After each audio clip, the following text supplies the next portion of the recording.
and welcome to Jamaica Magazine. I'm Audrey Williams. Coming up in today's show, a recap of Jamaica 55 Independence Festival Village and providing a learning environment for children with autism. There's more, so stay with us.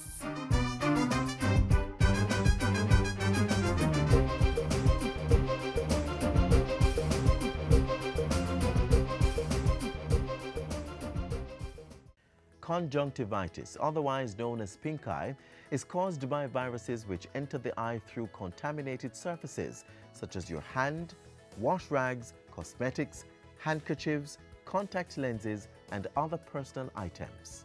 Symptoms include redness, watery, itchy, and/or burning eyes, as well as hypersensitivity to light and grainy feeling in the eyes. To prevent pink eye infection, do not share makeup, eye drops, wash rags, towels, or pillowcases. Also, avoid coming into contact with persons with pink eye. If you experience symptoms of pink eye, wash your hands with soap and water regularly. Avoid rubbing the eyes and see your doctor. Do not attend school, work, or other crowded places until the infection clears up. For more information, visit the Ministry of Health website moh.gov.jm.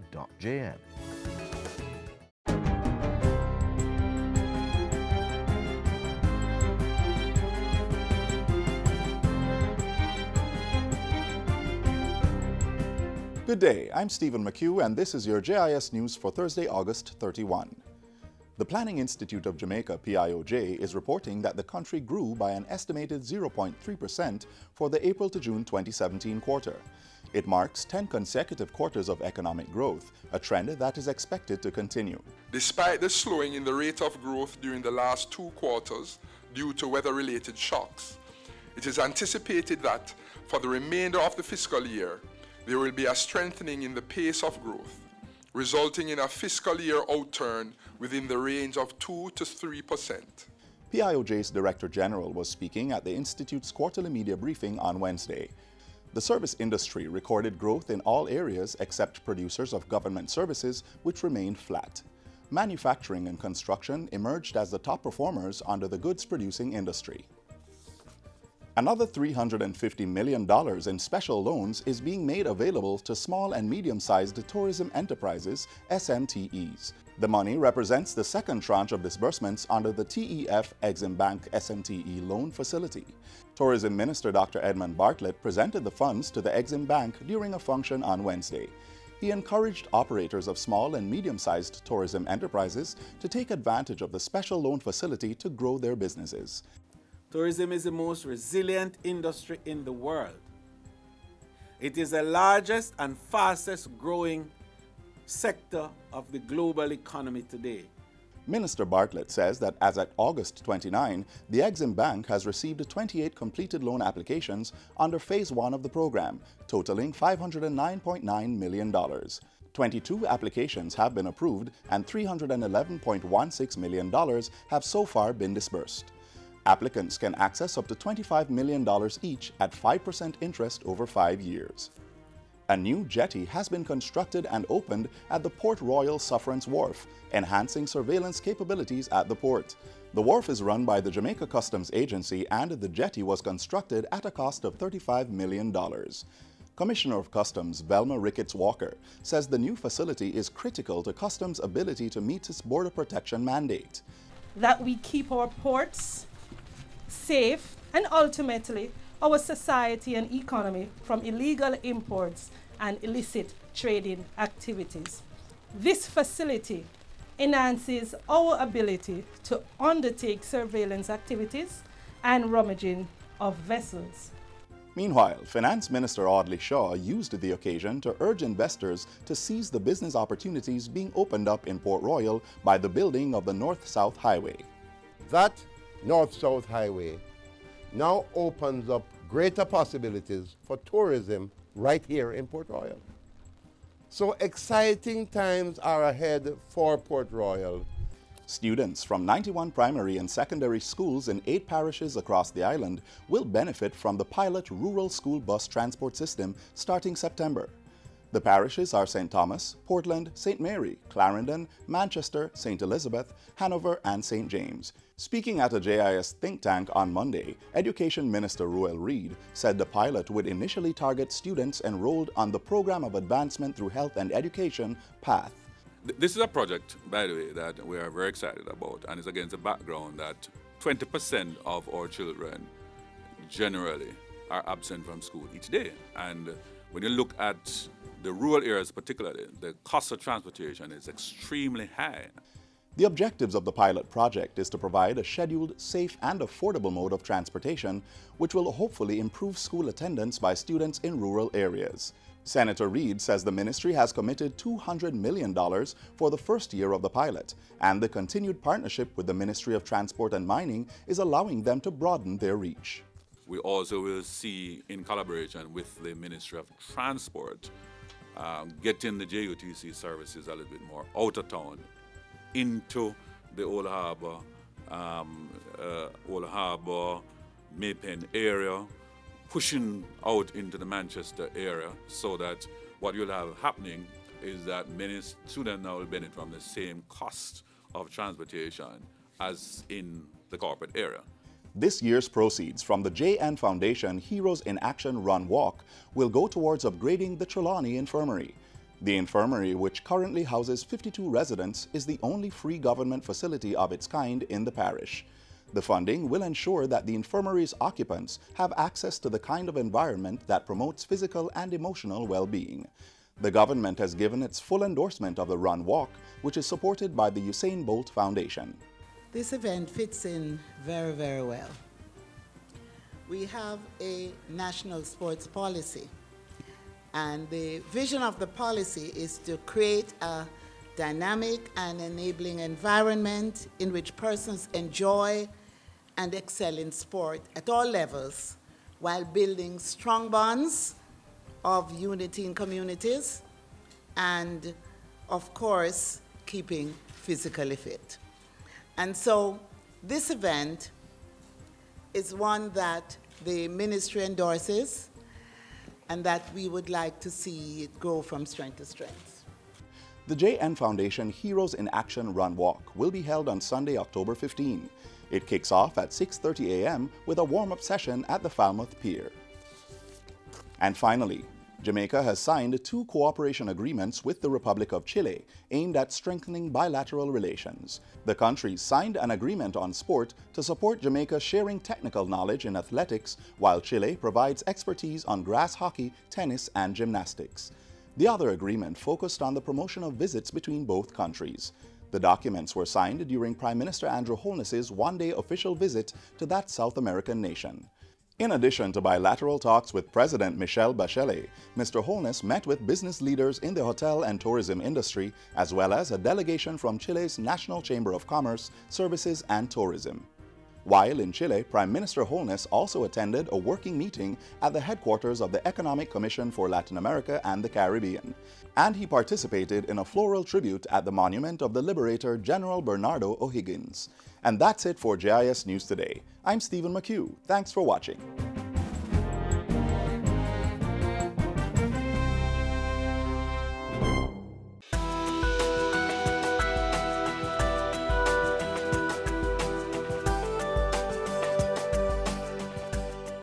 The Ministry of Education, Youth and Information is committed to ensuring that every Jamaican child has the best learning environment to thrive and needs your cooperation to make the education system work successfully.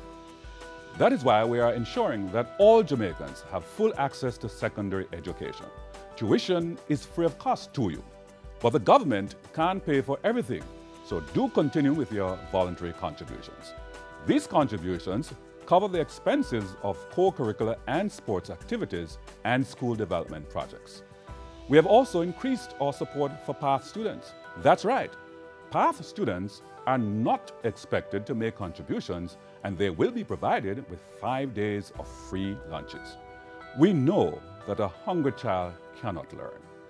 The ministry has implemented a literature book rental program, free insurance and IDs for PATH students in high schools. This government cares for you.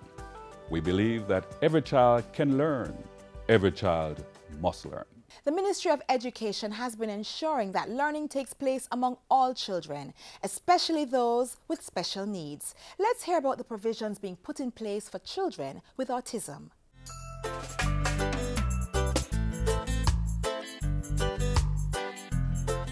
There's much more to educating our children than confining them to textbooks or curricula. Every child has their learning style, and sometimes it's made difficult when it's compounded with a learning disorder. Hello, I'm Carrie Ann Smith.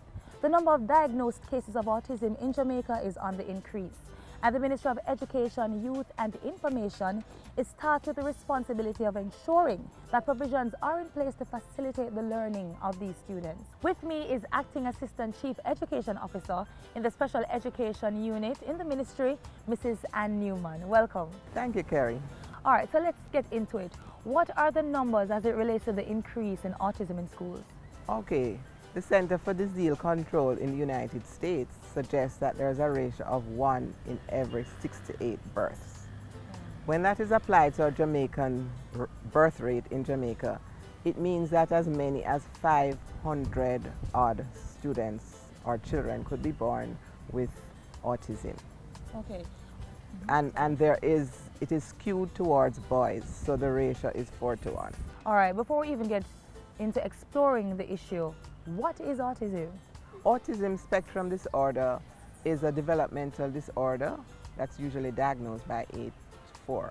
Children with autism or who are on the spectrum usually manifest some disorders in communication, social disorders, and very often have behavioral disorders. So how is the ministry handling the cases in schools? Well, for the cases that come to our attention, because remember that we now have a passbook that's monitored in the Early Childhood Commission years. So students coming over to main ministry would travel with their passbook, and hopefully by that time, at age 6, they would have been diagnosed.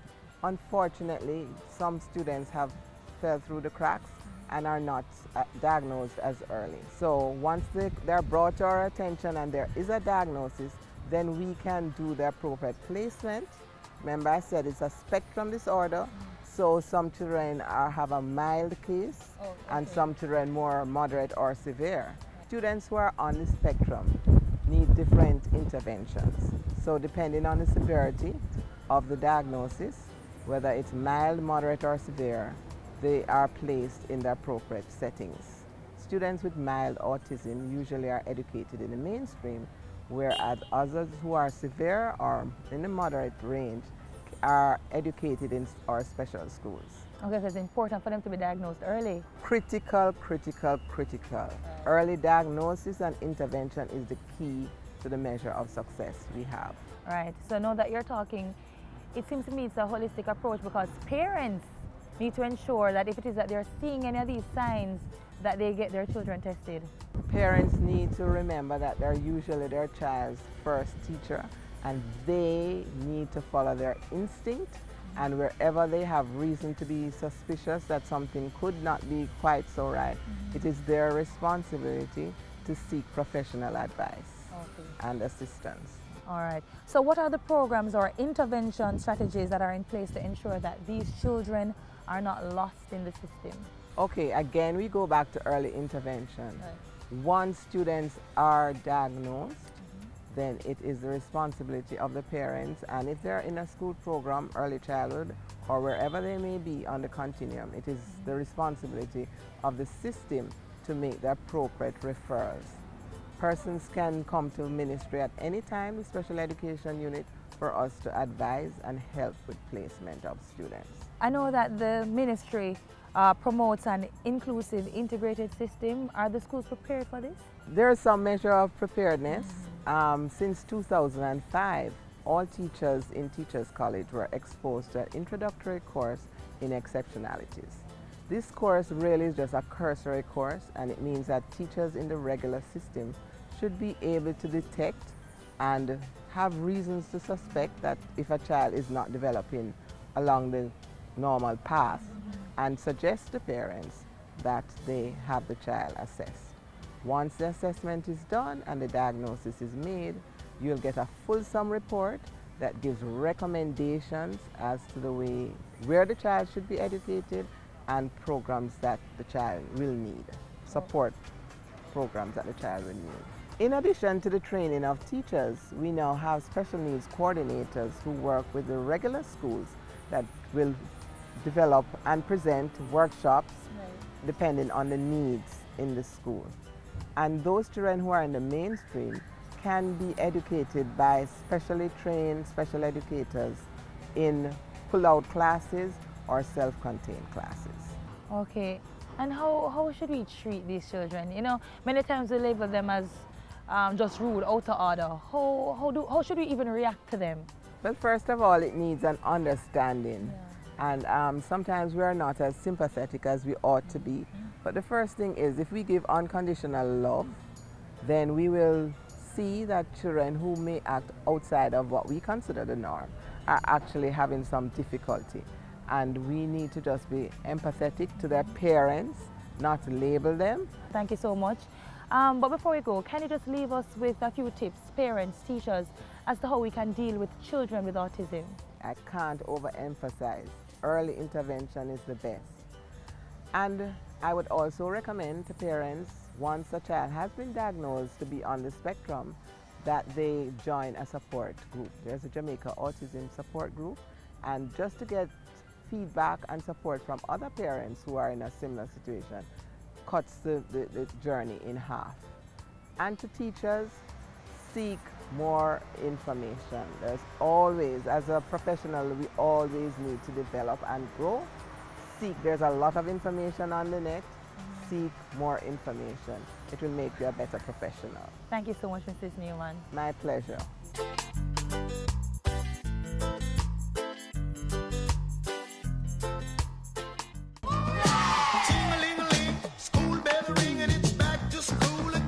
If you still haven't gotten all your child's textbooks or want to help others with theirs, the JIS Book Exchange program remains open. Donate, exchange, or share textbooks that you no longer need, whether they are new or used. For infant, primary, high, or even university students, exchange or share your books. Pass them on to those that need them. Drop them off at GIS's head office on 58A Halfway Tree Road or email pr@gis.gov.jm to make arrangements for drop-off.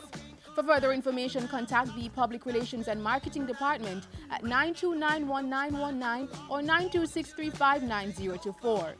Join the mission and be a part of the JIS Book Exchange Initiative. You've got to start at ABC.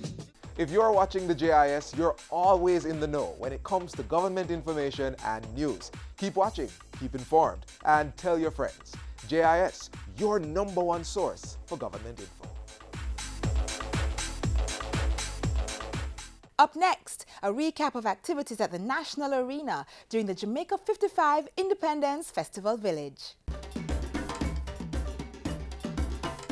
The sound of classical music, gospel, some good old reggae, and the dance to back it up.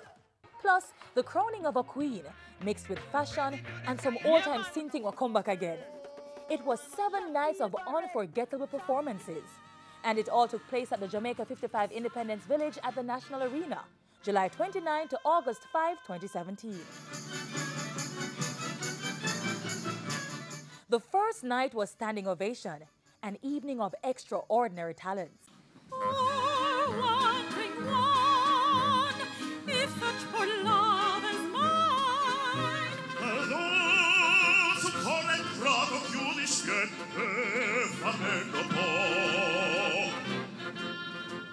The performances lasted nearly 4 hours, with a little comedy in the mix, dances, and items from students of the Edna Manley College of the Visual and the Performing Arts. People, are you ready?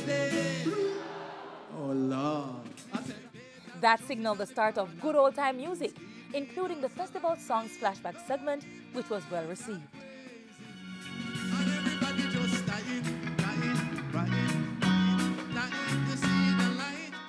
And bringing the curtains down on day 1 was Romain Virgil.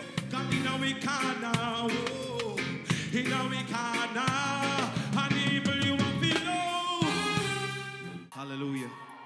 Everybody in this weird, just wave your hands tonight. Everybody in this room, just wave your hands tonight. The spirit was high on day 2 in the National Arena with praise and worship.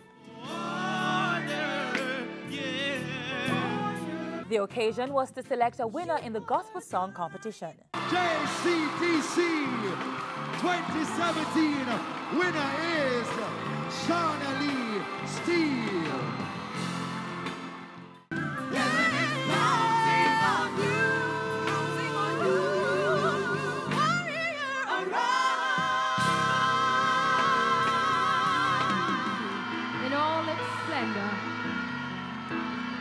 The Queens took over on day 3. In a sweet, sweet Jamaica, me happy make it. My one daughter happy read you it. Hand lie down me now. Soap water, hygienical vitamina. Revival, spiritual, churchical. Oh, what is Father God?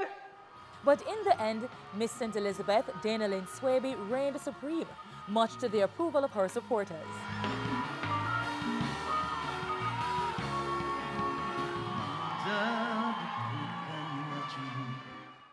The Queen also walked away with prizes for most poised, most culturally aware, and best performance.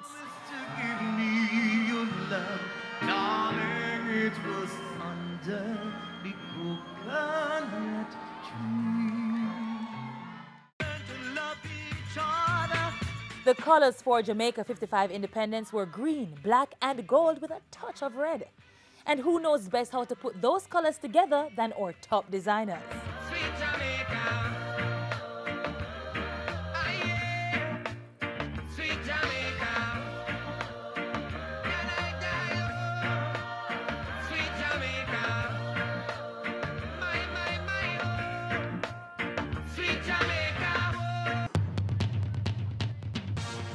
A fixture on our Independence celebration is Mellow-Go-Round.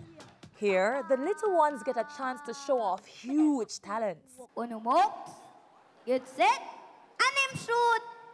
Yet once out of depth, that spotted the bullet jam from the gun. He must did feel good, cause him did a lead with the first 50 meter. Me couldn't hear him, but me just imagine what say. This is what I'm talking about, baby. I'm afraid for going to class. If Pitney them are going to tease me, send me right in a crop tour. And Mellow-Go-Round would not be complete without the maypole.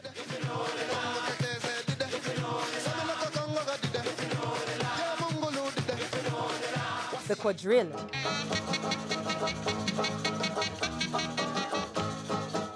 And the Dinky Mini.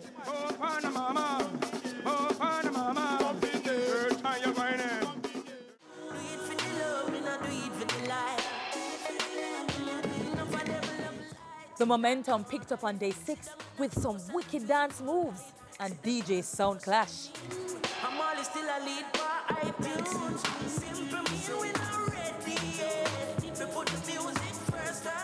The energy was intense as 6 local dance groups and 3 teams from Poland, France and Australia battled for the championship trophy. Catch the highlights.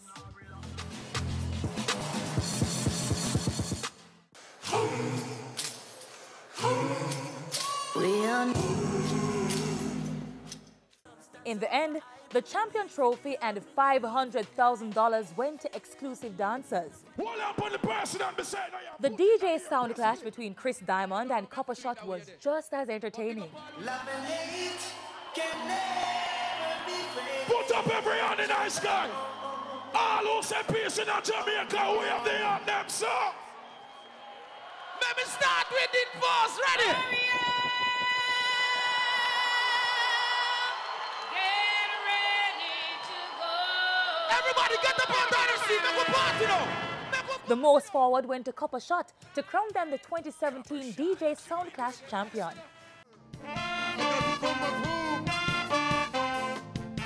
Kingston Reggae Night was a melting pot of great performances from veterans in the business.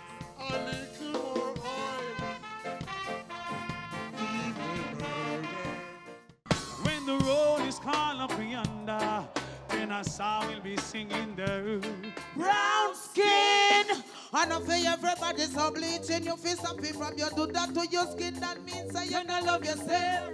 Victory. When you're winning, it's a sweet story. And when you're not, then the war is bitter. Run free, run free. Take the love that God has given us, run free. It was an awesome conclusion to the Independence Festival Village week of activities, and the patrons did have a ball.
That's all the time we have for today, but another program comes your way tomorrow.